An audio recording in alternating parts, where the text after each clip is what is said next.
Salam sejahtera Malaysia.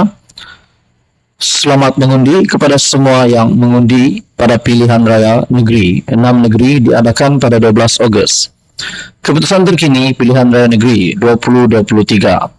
Tuan-tuan dan puan, banyak yang meramalkan 50, 60, 51 ataupun 42.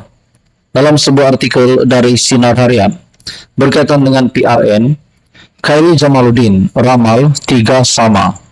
Gelombang pengundi Melayu ubah ramalan.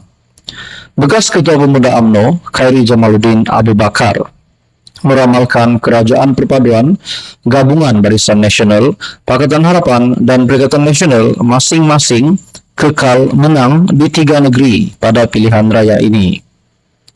Bagaimanapun katanya, gelombang pengundi Melayu dijangka menjadi penentu kepada perubahan dalam pembentukan kerajaan negeri daripada kedua-dua parti gabungan itu. Menurutnya, ini kerana beliau yakin kerjasama yang terbentuk antara BN dan PH akan memberi kesan kepada pengundian. Setakat ini ramalan saya masih kekal 3-3.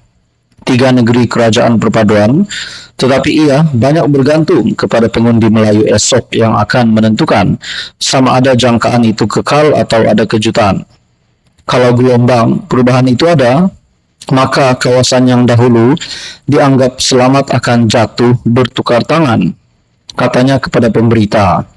Khairi yang juga bekas Menteri Kesihatan berkata, beliau meletakkan jangkaan sekurang-kurangnya 85% pengundi Melayu akan keluar mengundi di 6 negeri pada Sabtu.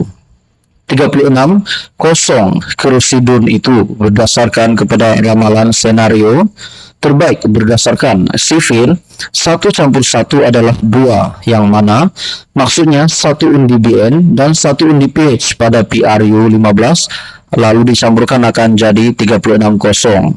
Tetapi saya rasa ia bukan lagi soal 1+1. Ada kalanya satu sahaja dan satu lagi akan lari sebab mesti ada kesan BN bekerja sama dengan PH dan undi yang dahulu diberi ke BN mesti ada yang tidak akan bagi kepada BN PH.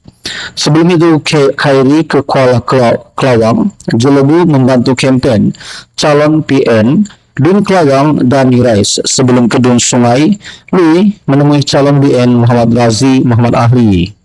Katanya beliau turun berkempen bagi membantu sahabat-sahabatnya, bukannya berkempen untuk parti. Salam sejahtera Malaysia, selamat datang ke channel Fels Lifestyle. Sudah pasti hangat tentang pilihan raya negeri 12 Ogos. Tuan-tuan dan puan, adakah pilihan raya negeri 12 Ogos ini akan menentukan status pengerusi Perikatan Nasional ataupun Presiden Bersatu sekiranya kalah lagi pada PRN 6 negeri? Kalau saja PHBN menang 5-1 ataupun 6-0 ataupun 4-2, apakah yang akan berlaku kepada Muhyiddin Yassin? Adakah beliau akan diarah untuk meletakkan jawatan ataupun mungkin beberapa lagi yang patut dilakukan Muhyiddin Yassin untuk menyelamatkan parti kesayangan Perikatan Nasional ataupun Bersatu? Baru-baru ini dalam sebuah artikel, Ketua Bahagian Bersatu Hulu Selangor keluar parti serta-merta sokong Barisan Nasional. Ketua Bahagian Bersatu Hulu Selangor Anwar Muhammad Noor mengumumkan keluar parti berkuat kuasa serta-merta dan menyokong penuh calon Barisan Nasional Dewan Undangan Negeri DUN Batangkali Datuk Muhammad Isa Abu Kasim.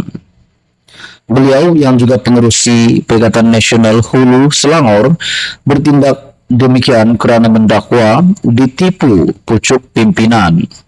Saya dah berubah dan membuat keputusan untuk keluar parti serta meletakkan jawatan jam 4 petang semalam. Selepas berfikir panjang, kerana apa yang telah dilakukan kepada saya tidak munasabah, tidak masuk akal dan tidak berlaku di mana-mana parti. Jadi apa yang berlaku ini setting rancangan daripada geng-geng kartel yang membuatkan saya jadi pening.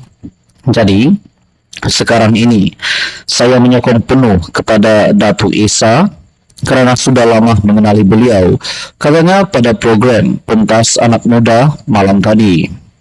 Terdahulu, Bersatu Hulu Selangor menghadapi isu dalaman selepas Muhammad Muhaimin Harith Abdullah Sani diumumkan sebagai calon PN bagi Dun Batangkali. Muhammad Muhaimin didakwa sebagai termasuk dalam kumpulan kartel, yaitu label yang sering dikaitkan dengan pemimpin Bersatu, Datuk Seri Muhammad Azmin Ali. Susulan itu berlaku protes membakar bendera PN dan 3 anggota Bersatu Hulu Selangor digantung keanggotaan selama 3 tahun kerana didapati mensabotaj kempen pilihan raya. Ini satu lagi kejutan buruk untuk Bersatu, Perikatan Nasional dan PAS. Artikel dari My Metro, Ketua Bahagian Bersatu Hulu Selangor keluar parti serta merta sokong Barisan Nasional. Salam sejahtera Malaysia, selamat datang ke channel Fels Lifestyle. Tuan-tuan dan puan, hari mengundi pilihan raya negeri 12 Ogos. Keputusan terkini yang menggemparkan. Satu artikel dari Syabudin.com, tukar Menteri Besar, Timbalan Menteri Besar Kelantan, sehari sebelum pengundian, tunjuk PAS cuak dan terdesak. Sehari sebelum hari pengundian, PAS mengumumkan pertukaran Menteri Besar dan Timbalan Menteri Besar Kelantan sekiranya parti itu terus mendapat mandat daripada rakyat. Setiausaha Agung PAS Taqiyuddin Hasan ketika mengumumkan perkara itu berkata, sebagai ganti kepada pemegang jawatan sedia ada, pihaknya akan mengemukakan seorang tokoh agamawan dan seorang tokoh teknokrat sebagai peneraju baru Kelantan, tertakluk kepada mandat rakyat dan perkenan Sultan Kelantan. Taqiyuddin juga berkata, kenyataannya ini dibuat adalah atas arahan Presiden PAS Abdul Hadi Awang selepas mesyuarat yang berlangsung di Rusila, Terengganu. Ini bermakna sekarang ini Ahmad Yaakob dan Muhammad Amar Nik Abdullah bukan lagi calon Menteri Besar serta Timbalan Menteri Besar Kelantan selepas 12 Ogos ini, dan kedua-duanya kini sudah boleh mengemas bilik pejabat masing-masing. Bagaimanapun bagi Terengganu dan Kedah, Taqiyuddin memaklumkan Ahmad Samsuri Mokhtar dan Sanusi akan dikekalkan sebagai Menteri Besar jika PAS terus diberi mandat di kedua-dua negeri berkenaan. Kenapa tiba-tiba PAS mengumumkan pertukaran Menteri Besar dan Timbalan Menteri Besar Kelantan? Mengapa Terengganu dan Kedah tidak terlibat dengan sebarang pertukaran? Tidak lain langkah ini diambil PAS ialah untuk menahan angin perubahan di negeri itu daripada terus mengencang menjelang hari pengundian esok.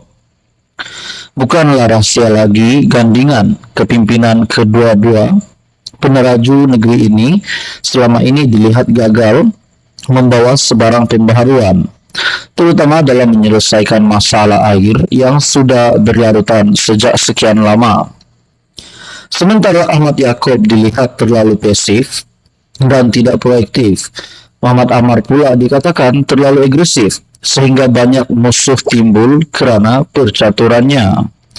Dipercayai pertukaran Menteri Besar dan Timbalan Menteri Besar Kelantan ini juga ada kaitan dengan pemilihan calon-calon di negeri itu yang dikatakan tidak mematuhi sepenuhnya kehendak kepimpinan PAS di peringkat pusat dan menimbulkan keresahan di peringkat akar umbi. Dalam masa yang sama, pertukaran ini turut membuktikan PAS sudah mulai cuak dan terdesak untuk terus mentadbir Kelantan sehingga korban terpaksa dilakukan sehari sebelum pengundian. Berjayakah angin perubahan di Kelantan dikekang melalui pengumuman Taqiyuddin ini?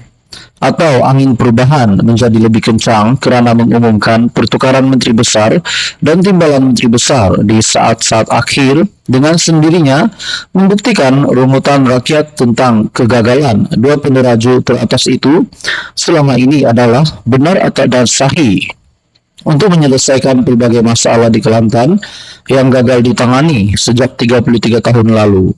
Apakah ia boleh diselesaikan dengan menukar calon Menteri Besar dan Timbalan Menteri Besar semata-mata, atau parti yang memerintah Kelantan yang sebenarnya perlu ditukar?